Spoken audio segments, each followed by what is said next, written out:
नमस्कार विद्यार्थिनींनो, 12वीच्या आपल्या भूगोल अभ्यासक्रमामध्ये आपण लोकसंख्या भाग 1 या प्रकरणाचा आढावा घेत आहोत. आणि त्यामध्ये परत एकदा आपण कोणकोणत्या घटकांची माहिती घेतली आजपर्यंत त्यांचा आपण आढावा घेऊ. त्यामध्ये प्रथमतः आपण जागतिक लोकसंख्येचे खंडवार वितरण जे आहे त्या खंडवार वितरणाचा आपण आढावा घेतला. त्याच्यानंतर लोकसंख्येची घनता म्हणजे काय त्या घनतेचा आपण आढावा घेतला. त्यानंतर सर्वात महत्त्वाचा या प्रकरणामध्ये जो महत्त्वाचा मुद्दा आहे की ज्याच्यावरती तुम्हाला दीर्घोत्तरी प्रश्न विचारलेले असतात, त्यामध्ये लोकसंख्येचं वितरण जे आहे त्या वितरणावरती परिणाम करणारे घटक. आता हे परिणाम करणारे घटक जे आहेत ते कोणते आहेत, तर त्यामध्ये प्रामुख्याने 2 प्रकारचे घटक आहेत. एक आहेत प्राकृतिक घटक आणि दुसरा आहे मानवी घटक. कालच्या तासाला आपण मानवी घटकांचा आढावा घेतला आणि परवाच्या तासाला आपण प्रामुख्याने प्राकृतिक घटकांचा आढावा घेतला. प्राकृतिक घटकांमध्ये कोणकोणते उपमुद्दे आपण पाहिले, तर त्यामध्ये प्रामुख्याने एक पाहिला उपमुद्दा तो म्हणजे भूरचना, हा एक मुद्दा पाहिला. त्यानंतर दुसरा पाहिला तो आपण हवामान. त्यानंतर तिसरा घटक आपण पाहिला तो म्हणजे पाणी पुरवठा. चौथा घटक आपण पाहिला तो म्हणजे मृदा. हे 4 उपघटक जे आहेत 1, 2, 3 आणि 4, हे 4 उपघटक आपण या ठिकाणी परवाच्या घटकामध्ये आपण अभ्यासलेले आहेत. आता कालचा घटक जो पाहिला आपण तो होता मानवी भूगोल. त्या मानवी भूगोल म्हणण्यापेक्षा मानवी घटक. मग या मानवी घटकामध्ये कोणकोणते उपघटक पाहिले, त्यामध्ये पहिला घटक पाहिला आपण तो होता शेती. दुसरा उपघटक आपण घेतला तो होता खाणकाम. तिसरा घटक आपण पाहिला तो होता नागरीकरण. आणि चौथा उपघटक आपण पाहिला तो म्हणजे राजकीय व सामाजिक घटक. कारण आजच्या युगामध्ये किंवा आजच्या घडीमध्ये राजकीय घटक आणि सामाजिक घटक हे फार मोठ्या प्रमाणात लोकसंख्येच्या वितरणावरती परिणाम करणारे घटक आहेत. आता ते 2 घटक जे आहेत त्या 2 घटकांचा तुम्हाला आज मी होमवर्क किंवा होम असाइनमेंट म्हणून दिलेलं आहे. ते तुम्ही दीर्घोत्तरी प्रश्नाच्या दृष्टिकोनातून त्याचं तुम्ही लिखाण करायचं आहे. एक असाइनमेंट म्हणून आपण ते नंतर चेक केलं जाईल ते. आणि असाइनमेंटसाठी तुम्ही एक स्वतंत्र अशी फाईल करा की त्या फाईलमध्ये असाइनमेंट क्रमांक 1, असाइनमेंट क्रमांक 2 असे त्याला क्रमांक द्या. आज दिलेले जे प्रश्न आहेत त्या प्रश्नांना असाइनमेंट क्रमांक 1 असं नाव द्या. आता आजच्या आपल्या अभ्यासाचा विषय जो आहे तो आहे लोकसंख्या बदलाचे घटक. आता तुम्ही जागतिक लोकसंख्येकडे बघा किंवा कोणत्याही प्रदेशाची लोकसंख्या बघा, त्या लोकसंख्येमध्ये सतत बदल होतात. याचं कारण असं की लोकसंख्या हा मुळात चल घटक आहे, तो सतत बदलणारा आहे. बहुतांशी प्रदेशामध्ये लोकसंख्येची वाढ होत असते. काही प्रदेश असे आहेत की त्या ठिकाणी लोकसंख्येमध्ये घट देखील होत आहे. आज युरोपातील काही राष्ट्र जर आपण पाहिली तर त्यामध्ये लोकसंख्येत बदल किंवा घट होण्याची उदाहरणं आपल्याला पाहायला मिळतात. आणि ते पुढे आपल्याला लोकसंख्या संक्रमण सिद्धांतामध्ये आपल्याला पाहायला मिळणार आहे. आता लोकसंख्येतील बदल दर्शवणारे घटक जे आहेत त्याला आपल्या लोकसंख्याशास्त्रामध्ये लोकसंख्येची रचना म्हणून ओळखले जाते. मग लोकसंख्येच्या रचनेमध्ये कोणकोणत्या मुद्द्यांचा अभ्यास होतो, तर इथं वय असेल, लिंग असेल, रोजगार असेल, शिक्षण असेल, आयुर्मान असेल, वैवाहिक स्थिती असेल, धर्म असेल, भाषा असेल, हे सर्व जे घटक आहेत ह्या घटकांचा विवाहाचं वयपणा त्याच्यामध्ये समाविष्ट होते. या सर्व घटकांचा समावेश हा प्रामुख्याने लोकसंख्या रचनेत होतो आणि तेच प्रामुख्याने लोकसंख्येच्या बदलाचे घटक म्हणून ओळखले जातात. पण बदल जो आहे तो बदल हा प्रामुख्याने वाढ किंवा घट दर्शवणार आहे. म्हणून वाढ किंवा घट दर्शवणाऱ्या बदलांमध्ये प्रामुख्याने जन्मदर, मृत्यूदर, स्थलांतर हे घटक प्रामुख्याने महत्त्वाचे आहेत. त्यांचाच आपल्याला या ठिकाणी आज आढावा घ्यायचा आहे. आता ह्या आपल्या पुस्तकामध्ये दिलेली ही जी आकृती आहे ती आकृती नीट पहा. 1.6 या क्रमांकाची आकृती आहे. त्या आकृतीमध्ये 2 तराजू दाखवलेले आहेत. कारण लोकसंख्येचा बदल घडवणारे 2च प्रमुख घटक आहेत. एक असतो जन्मदर आणि दुसरा असतो मृत्यूदर. मग त्या 2 घटकांचं त्या 2 तराजूंकडे तुम्ही पहा. पहिला जो तराजू आहे त्या तराजूमध्ये आपल्याला काय दिसतंय?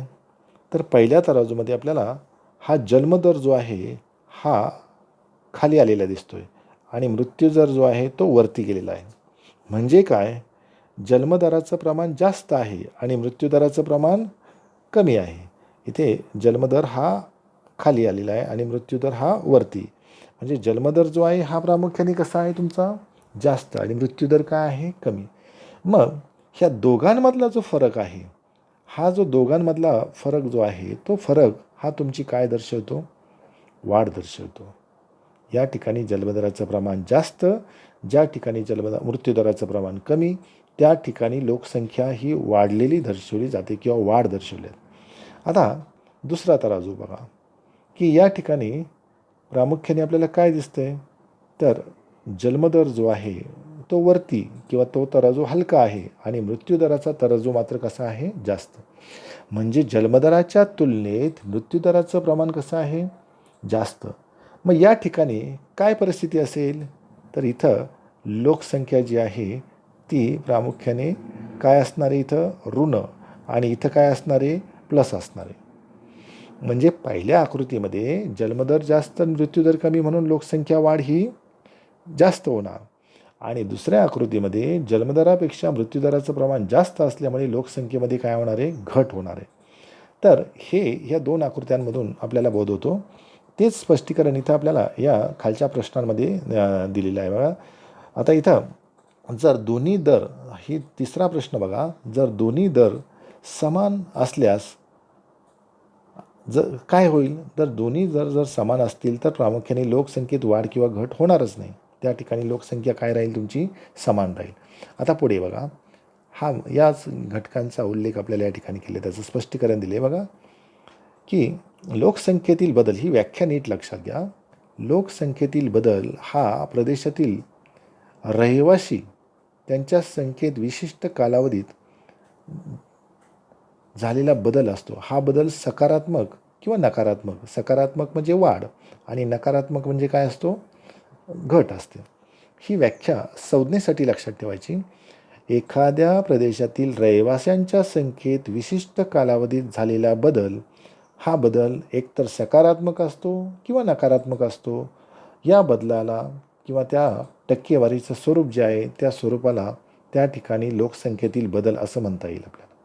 म्हणजे थोडक्यात लोकसंख्येतील बदल याची एका वाक्यात जर आपल्याला व्याख्या द्यायची म्हटलं तर प्रामुख्याने ती व्याख्या आपल्याला कशी देता येईल की एखाद्या प्रदेशातील लोकसंख्येत झालेली घट किंवा झालेली वाढ म्हणजे त्या प्रदेशातील लोकसंख्येतील बदल होय, अशी ती व्याख्या आपल्याला या ठिकाणी देता येईल.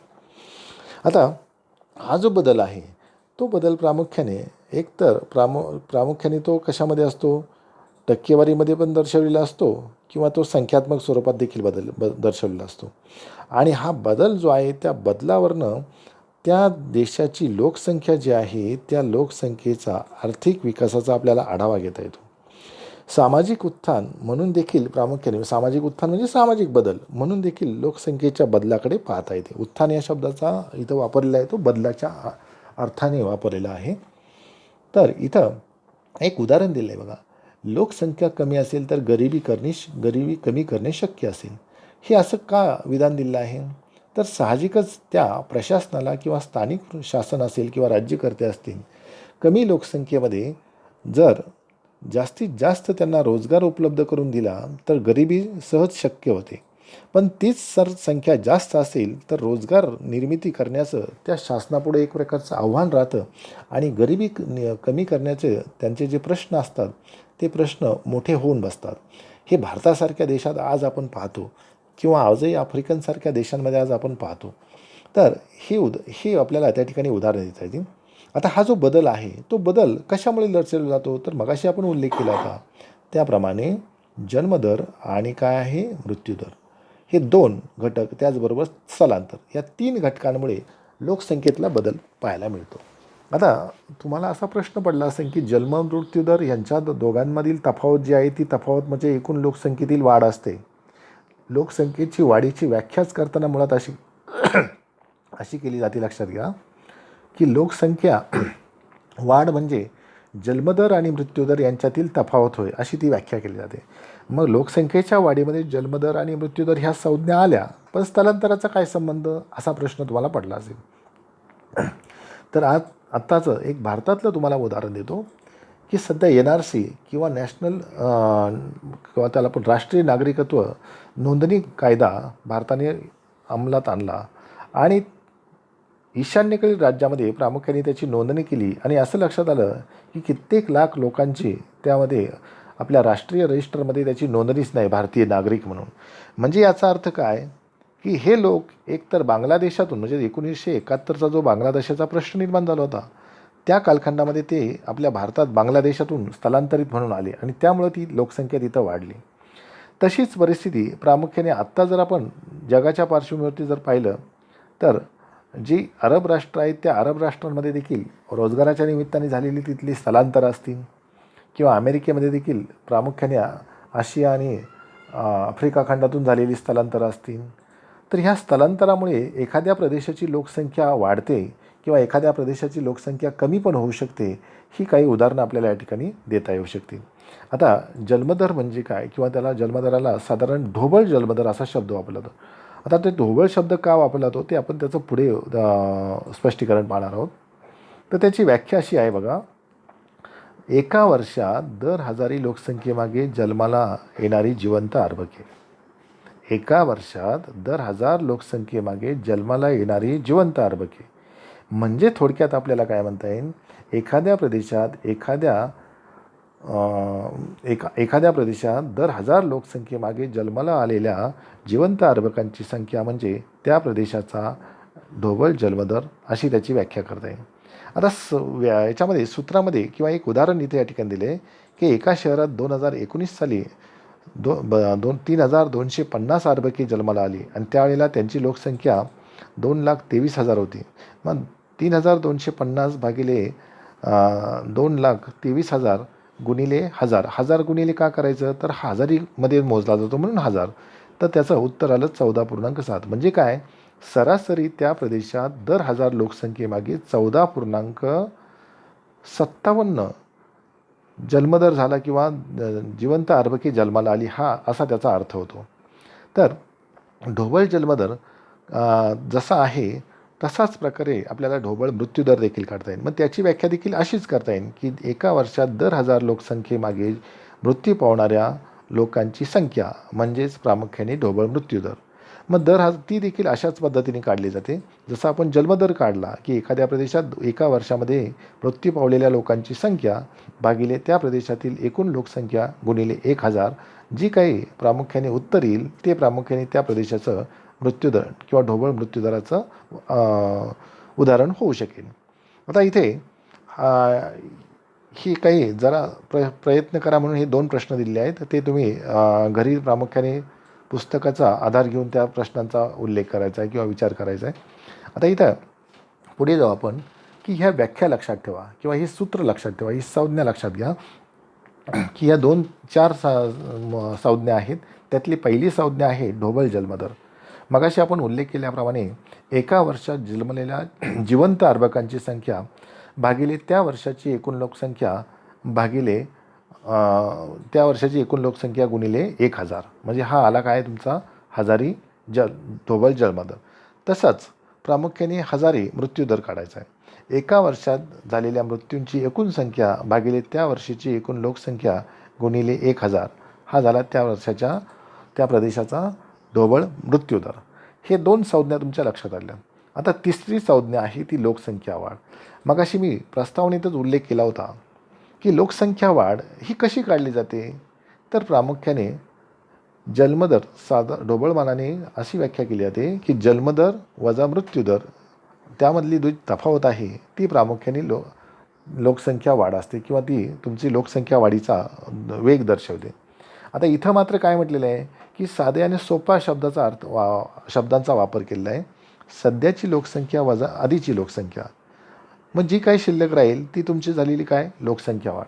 एक उदाहरण आपण घेऊ की भारतामध्ये दर 10 वर्षांनी प्रामुख्याने जनगणना घेतली जाते. आणि ही जनगणना केव्हा सुरू झाली तर पहिली जनगणना 1871मध्ये झाली.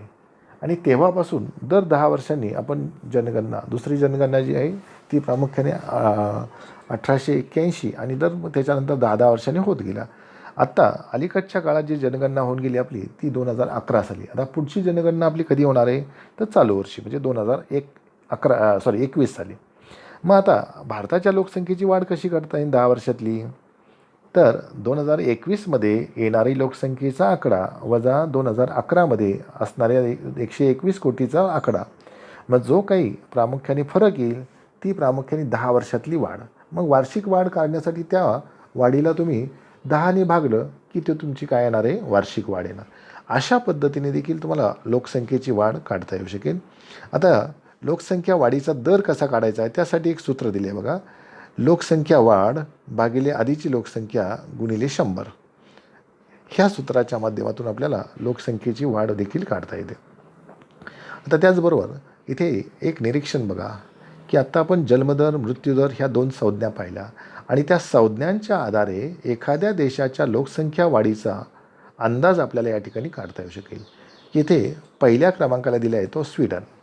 काय परिस्थिती आहे स्वीडनची तर 2017चा जन्मदर आणि 2017चा ढोबळ मृत्यूदर दिले. स्वीडनचा 2017चा जन्मदर आहे 11.5 आणि 2017चा मृत्यूदर आहे 9.1. मग ह्या दोघांमधली तफावत किती झाली तर साधारणतः 4 आणि प्रामुख्याने 2.4. म्हणजे याचा अर्थ काय झाला की म्हणजे ही जी तफावत जी आहे ही तफावत प्रामुख्याने हजाराला झाली. म्हणजे हजारी लोकसंख्येमध्ये फक्त 2.4%नी लोकसंख्या वाढते. म्हणजे 1000 लोकसंख्येत एका वर्षात फक्त 2.4 एवढ्याच लोकसंख्येत त्या ठिकाणी वाढ होते असा त्याचा अर्थ होतो. मग त्याचा टक्केवारीमध्ये किंवा त्याचा आपण जर शेकड्यामध्ये जर उल्लेख केला तर ते 0.2 होईल किंवा 0.21% हा लोकसंख्या वाढीचा दर होईल. तो अतिशय कमी होईल. मग असा दर ज्या ठिकाणी असतो त्या ठिकाणी लोकसंख्येची वाढ ही दर्शवली जात नाही. लोकसंख्या ही स्थिर अशी मानली जाते. तसं त्याच्या उलट आता भारताचं बघा. काय भारताची परिस्थिती आहे की 2017चा आपला हजारी जन्मदर आहे 18.1 आणि 2017चा आपला ढोबळ मृत्यूदर आहे 7.2. मग दोघांमधला फरक किती राहिला तर प्रामुख्याने 7 म्हणजे 10.9. दोघांमधला फरक किती आला 10. म्हणजे थोडक्यात दर 1000 लोकसंख्येमध्ये एक वर्षाला भारतात 10 लोकांची वाढ होते आणि 100मध्ये साधारणतः आपण असं गृहीत धरू की 1.1% ही वाढ होते. मग ज्यावेळेला लोकसंख्या वाढीचा दर हा 1%पेक्षा शेकडा म्हणूया आपण 1%पेक्षा जास्त असतो त्याला लोकसंख्येचा जास्त वाढीचा दर मानला जातो. आणि ज्या वेळेला लोकसंख्या वाढीचा दर हा 1%पेक्षा कमी असतो त्यावेळेला लोकसंख्येची वाढ ही कमी मानली जाते. तसंच ग्रीसचं बघा. आता इथं तुम्हाला हे उलटं उदाहरण दिसेल की ढोबळमानाने जन्मदर जो आहे तो हजारी 8.2 आणि ढोबळमानाने मृत्यूदर आहे तो किती आहे 11.6. याचा अर्थ काय होतो आहे जन्मदरापेक्षा मगाशीच आपण पाहिलं आहे की जन्मदरापेक्षा जर मृत्यूदर हा जर जास्त असेल तर लोकसंख्या वाढीऐवजी काय होणार इथं लोकसंख्या घट होणार.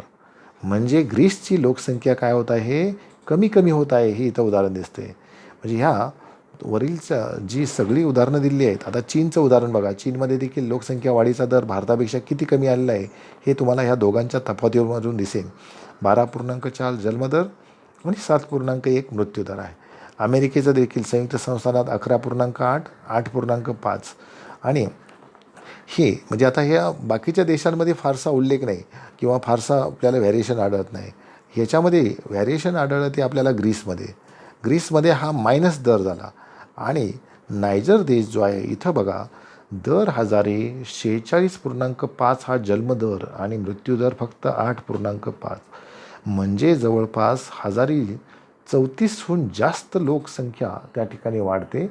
आणि शेकडा जर दर घेतला तर तो 3.4%पेक्षा जास्त होतो. म्हणजे हा लोकसंख्या वाढीचा दर खूप मोठा आहे. याला प्लस म्हणू आपण. जलद गतीने लोकसंख्या वाढणारा देश म्हणून याचा उल्लेख करू. मग आता ह्या 5-6 उदाहरणांवरून तुमच्या लक्षात आलं असेल की कोणत्या देशाची लोकसंख्या कशा प्रकारे बदलत असेल. कुणाची झपाट्याने बदलते, कुणाची कमी बदलते किंवा बदल हा फारसा दिसत नाही, कुणाची मंद गतीने बदलते, तर कुणाची मायनसमध्ये आहे, हे आपल्याला लक्षात आलं. पुन्हा एकदा बघा, बदल जो आहे त्या बदलामध्ये स्वीडनच्या लोकसंख्येमध्ये फारसा बदल होत नाही. भारताची लोकसंख्ये बदल जी आहे ती अजूनही 1% जास्त आहे. ग्रीसमधला बदल जो आहे तो मायनसमधला आहे. चीनमधला बदल अत्यंत कमी आहे. संयुक्त संस्थानातला अत्यंत कमी आणि इथला बदल मात्र सर्वात जास्त आहे. फार जलद गतीने नायजरच्या लोकसंख्येमधील वाढ ही होत आहे.